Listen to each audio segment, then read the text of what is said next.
ये वास्तव में एक सौभाग्य का दिन है कि आज उस महान व्यक्तित्व के स्मरण को ध्यान में रखते हुए सारा देश आज विज्ञान दिवस के रूप में मनाता है। इसी रमन जी का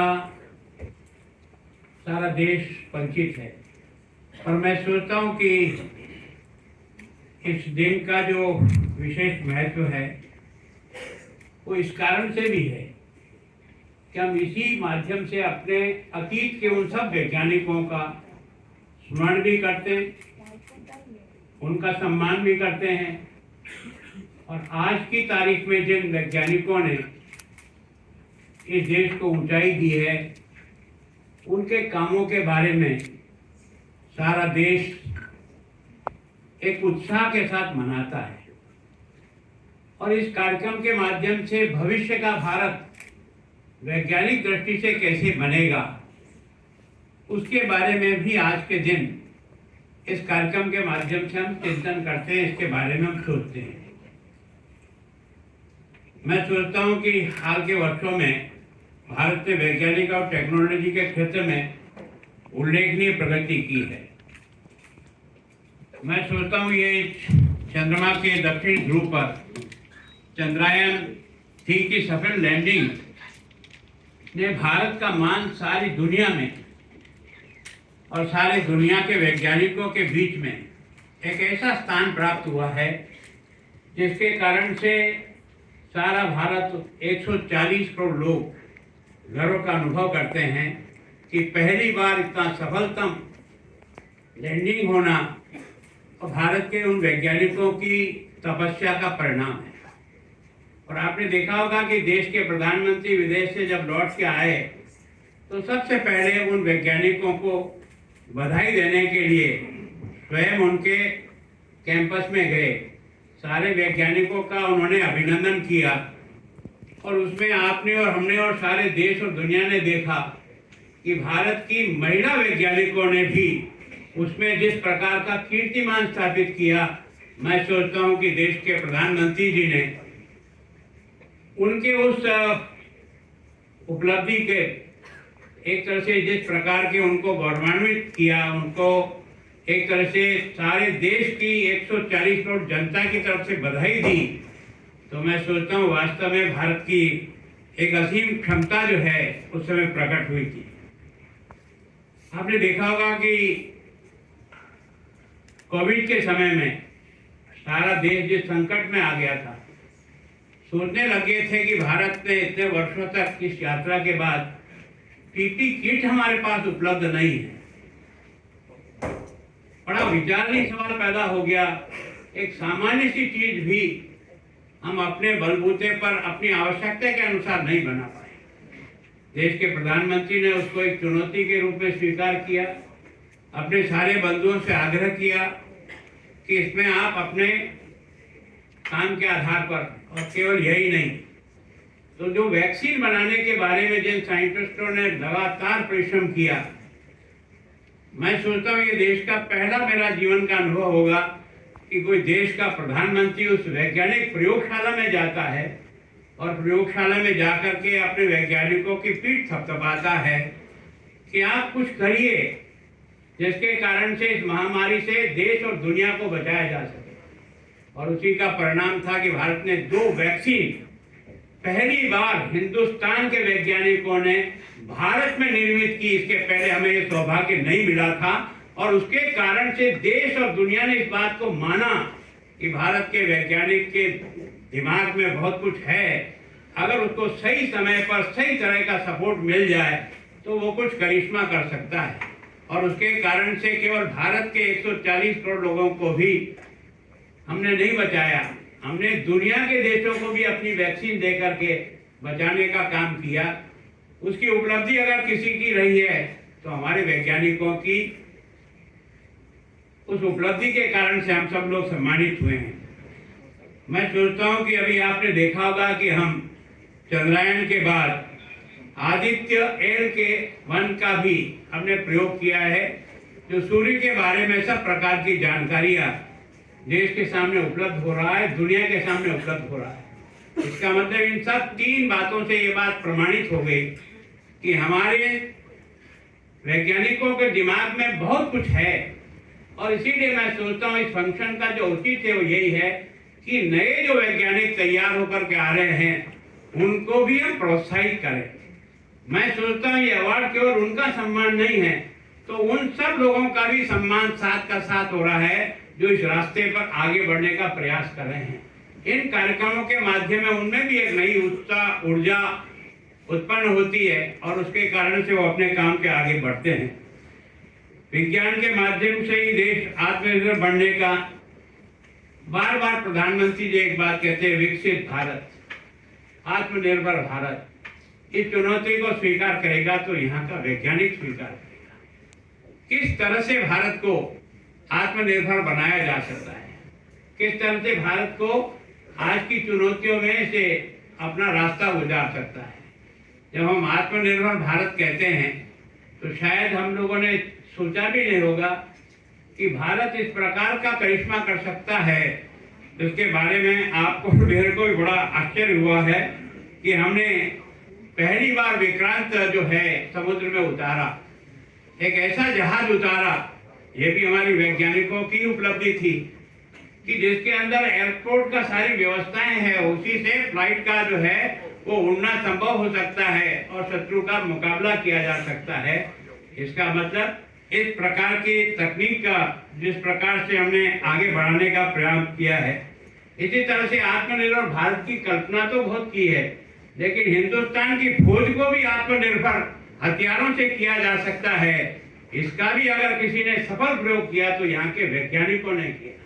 जो तेजस का निर्माण हुआ है वो तेजस केवल हमारी आवश्यकता की पूर्ति नहीं कर रहा है, दुनिया के लोग भी उसको प्राप्त करने के लिए हमसे बराबर करार कर रहे हैं।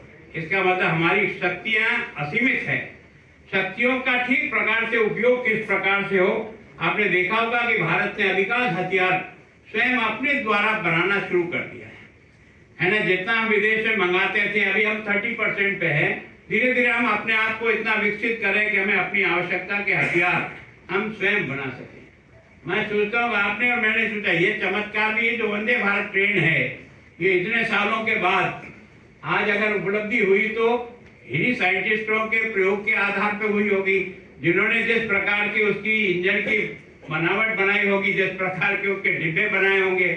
इसका मतलब हमारे लोगों की क्षमताएं अपार है। उस क्षमताओं को निखार करके उसका उपयोग करने का काम मैं सोचता हूँ हम लोगों को अगर करने का हुआ तो ये जो कार्यक्रम है ये कार्यक्रम छोटा कार्यक्रम नहीं है। इस कार्यक्रम के माध्यम से हम आने वाली पीढ़ी को इस बारे में कुछ बताने के लिए एक तरह से जा रहे हैं। मैं सोचता हूँ कि इसी तरह से कोर्बेवैक्स की कोविड-19 के खिलाफ भारत का पहला स्वदेशी रूप से विकसित रिसेप्टर बाइंडिंग डोमेन जो है तैयार हुआ, वो भी वैज्ञानिकों के प्रयास से हुआ। भारतीय दवा निर्माता में जायडस और कोडिना ने, ये जो दोनों कंपनियों ने जिस प्रकार से अपने वैज्ञानिकों को प्रोत्साहित करके आगे बढ़ाने का काम किया, यहाँ तक कि अब कैंसर के बारे में भी हमने बहुत कम सफलतम प्रयोग करके हम बहुत कुछ आगे बढ़ गए हैं। तो ऐसे कई उदाहरण हैं जिससे वास्तव में भारत के वैज्ञानिकों की क्षमता, उनका डिवोशन, उनका काम करने के प्रति लगन इस बात को जो है वो प्रमाणित कर रही है। सरकार ने वैज्ञानिक अनुसंधान और उसके विकास, नवाचार और मानव जीवन में उनकी उपयोगिता को बढ़ावा देने के लिए कई पहल शुरू की है। सरकार ने बुनियादी अनुसंधान को बढ़ावा देने के लिए मेगा सुविधा स्कीम, शिक्षण संस्थाओं में शोध और अनुसंधान को बढ़ावा देने के लिए मैं सोचता हूँ कि न्यू एजुकेशन पॉलिसी जो 2020 की बन करके आई है, उसमें सबसे ज्यादा जोर इसी बात का दिया है कि हम अनुसंधान पर अधिक से अधिक जोर दें। सारे विश्वविद्यालय इस पर अपना ध्यान केंद्रित करें और उसके कारण से प्रारंभ से ही हम अपने बच्चों को अनुसंधान की ओर कैसे आकर्षित कर सकते हैं, इसका प्रयोग हुआ है। मैं सोचता हूँ कि इस सेल्फ युवाओं को वैज्ञानिक क्षेत्र में कैरियर बनाने तथा युवा प्रतिभाओं को प्रोत्साहित करने के लिए इंस्पायर योजना और किशोर वैज्ञानिक प्रोत्साहन योजना चल रही है। और आज भी हमने यूथ को भी इसी कारण से इस फंक्शन में सम्मानित किया जो आगे के भविष्य के साइंटिस्ट हैं। मैं सोचता हूँ उन बच्चों को भी मैं अपनी ओर से बहुत बहुत बधाई देना चाहता हूँ। विज्ञान और इंजीनियरिंग के क्षेत्र में महिलाओं की भागीदारी को बढ़ाने के लिए सरकार द्वारा वाइट किरण नामक योजना भी शुरू की गई है। इसके लिए प्रौद्योगिक विकास, सामाजिक आर्थिक विकास के लिए विज्ञान और टेक्नोलॉजी को बढ़ावा देने के लिए सरकार ने कई प्रकार की योजनाएं प्रारंभ की है। 21वीं सदी के विकसित भारत बनाने के लिए इन प्रयासों को जारी रखना आवश्यक है। इसके लिए सरकार के साथ साथ हम सभी को मिलकर काम करना है। केवल और केवल कुछ ही लोग काम करेंगे, मैं सोचता हूँ इससे जो भारत की कल्पना हमने की विकसित भारत, वो नहीं बनेगा। हम में से सब लोग प्रयत्न करेंगे अपने अपने क्षेत्र में, तब जाकर के हम इस कल्पना को साकार कर सकेंगे। राष्ट्रीय विज्ञान दिवस के उद्देश्य को सफल बनाने के लिए जनमानस के बीच विज्ञान को लोकप्रिय बनाने और युवाओं को वैज्ञानिक खोजों की ओर प्रेरित करना होगा। शिक्षण संस्थान और उससे महत्वपूर्ण भूमिका निभा सकते हैं। मैं शैक्षणिक संस्थानों से आग्रह करता हूं कि विज्ञान की जो प्रदर्शनी है वो अधिक से अधिक, क्योंकि कई बार प्रदर्शनी के अंदर ही भारत का कई प्रकार से दिमाग चलता है ना। वो देखता तो किसी और की कृति को है, लेकिन स्वयं के दिमाग में कुछ उससे सवाल खड़े होते हैं और उस दृष्टि से वो उसमें काफी आगे बढ़ जाता है। कार्यशालाओं का आयोजन हो, व्याख्यान मालाओं का आयोजन हो। हमें समाज में वैज्ञानिक संस्कृति के विकास को महत्व देने वाली शैक्षणिक प्रणाली की आवश्यकता है। हमारे प्राचीन विश्वविद्यालय चाहे नालंदा हो चाहे तक्षशिला हो, मूल्य आधारित सर्वांगीण शिक्षा का केंद्र था। मैं वैज्ञानिक समुदाय का आह्वान करना चाहूंगा कि वह हमारे भविष्य को संभालने के लिए एक ऐसी वैज्ञानिक संस्कृति को बढ़ावा देने के लिए कार्य करें जिसमें शांति, उत्कृष्टता और समता और प्राचीन मानवीय मूल्यों को पर आधारित हो।